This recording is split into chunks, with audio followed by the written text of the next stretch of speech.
విఘ్నేశ్వర షణ్ముఖ పార్వతీ సమేత పరమేశ్వరాయ నమః. Ramadevi astro and వాస్తు ఛానల్ని వీక్షిస్తున్న ప్రేక్షకులకు శ్రీ క్రోధినామ సంవత్సర ఉగాది శుభాకాంక్షలు. క్రోధినామ సంవత్సరంలో గ్రహ సంచారం ఇలా ఉంది. మనం చెప్పుకునేవి సంవత్సర ఫలితాలు కనుక పెద్ద గ్రహాలైన గురువు, శని, రాహు, కేతువుల స్థితి, యుతి, గతుల ఆధారంగా సంవత్సర ఫలితాలు ఉంటాయి. గురువు మేషరాశిలో సంచారం చేస్తూ మే 1వ తేదీన వృషభ రాశిలోకి ప్రవేశిస్తాడు.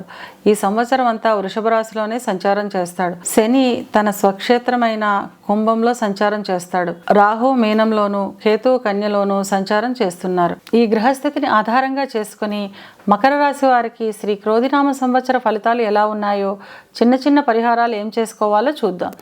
ఉత్తరాషాఢ 2, 3, 4 పాదాలు, శ్రవణం 1, 2, 3, 4 పాదాలు, ధనిష్ట 1, 2 పాదాలు కలిపి మకర రాశిలో ఉంటాయి. మకర రాశికి అధిపతి శని. మకర రాశి వారికి ఈ సంవత్సరం ఆదాయం 14, వ్యయం 14, రాజ్యపూజ్యం 3, అవమానం 1. మకర రాశి వారికి ఈ సంవత్సరం మంచి ఫలితాలు ఉంటాయి. ఆదాయం బాగుంటుంది.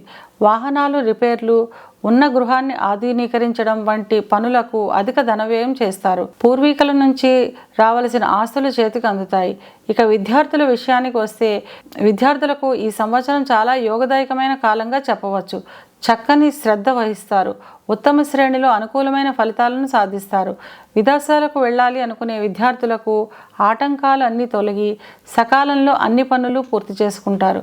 ఉద్యోగస్తుల విషయానికి వస్తే ఉద్యోగస్తులకు చాలా శుభప్రదమైన కాలం. పై అధికారులతో సాన్నిహిత్యం వల్ల ఉద్యోగంలో పదోన్నతులు ఉంటాయి. కార్యాలయాల్లో మీ మాటకు విలువ, మర్యాద పెరుగుతుంది.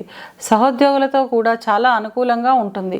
విదేశాల్లో స్థిరపడాలి అనుకునే వారికి ఈ సంవత్సరం చాలా అనుకూలంగా ఉంటుంది.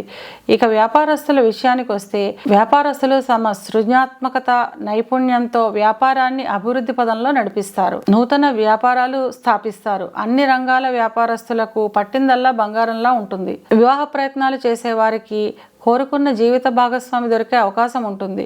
వివాహం అయిన వారికి జీవిత భాగస్వామితో ఇప్పటి వరకు ఉన్న చిన్న చిన్న విభేదాలు తొలగే అవకాశం ఉంటుంది.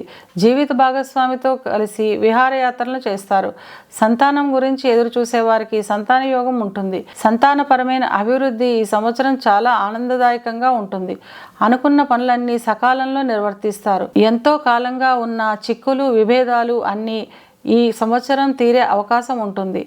ఈ సంవత్సరం అంతా ఆనందంగా, ఆహ్లాదంగా గడుపుతారు. అన్ని రంగాల వారికి విశేషమైన ధన ఆదాయం ఉంటుంది. ఇవి కేవలం గోచార ఫలితాలు మాత్రమే. గోచార ఫలితాలు పూర్తిగా జన్మజాతక చక్రంపై ఆధారపడి పనిచేస్తాయి. కనుక తమ జన్మజాతక చక్రాన్ని విశ్లేషణ చేయించుకోవాలి అనుకునేవారు కింది నెంబర్కి వాట్సాప్ చేసి కన్సల్టేషన్ తీసుకోండి.